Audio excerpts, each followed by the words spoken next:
রাশিয়ার president Vladimir পুতিনের আবার এক চরম সিদ্ধান্ত।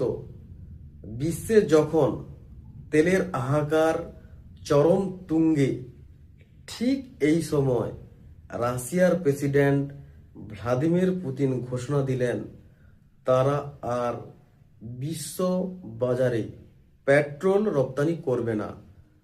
অন্তত 6 মাসের জন্য রাশিয়ার তেলের দরজায় তালা মেরে দিলেন। কিন্তু কেন?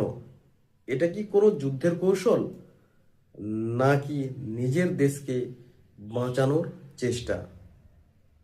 আপনার মনে হতে পারে, রাশিয়া তো অনেক বড় তেল সাম্রাজ্যের দেশ, কেন তারা এমন কাজ করবে?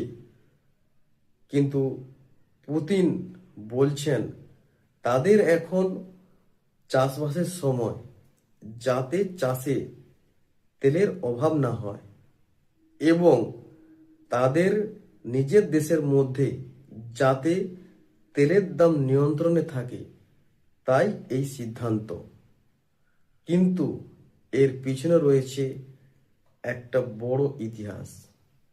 পশ্চিমের দেশগুলো একের পর এক রাশিয়া নিষেধাজ্ঞা জারি করছে, ফলে ঠিক এই সময় পুতিনের মাস্টার স্ট্রোক।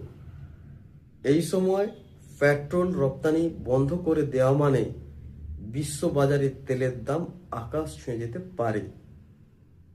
এখন প্রশ্ন হলো, ভারতের কি কোনো অসুবিধা হবে? না, ভারতের কোনো অসুবিধা হবে না, কারণ ভারতের সঙ্গে রাশিয়ার একটা অসাধারণ বন্ধুত্বের সম্পর্ক। তাছাড়া ভারত রাশিয়া থেকে অপরিশোধিত তেল বা ক্রুড অয়েল আনে। অপরিশোধিত তেল এনে ভারতের রিফাইনারিগুলিতে শোধিত করে পেট্রোল তৈরি করে, ফলে অসুবিধা হওয়ার কোনো কারণ নেই। কিন্তু ভারতের লাভও আছে।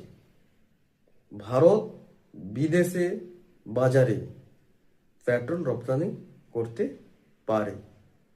কিন্তু বিশ্বে যখন তেলের দাম বাড়বে, তখন এর আঁচ কিছুটা হলেও আমাদের পকেটে এসে পড়বে। রাশিয়ার প্রেসিডেন্ট ভ্লাদিমির পুতিনের এই চরম সিদ্ধান্ত কি বিশ্ব অর্থনীতিতে চরম সংকটের মুখে ফেলবে, নাকি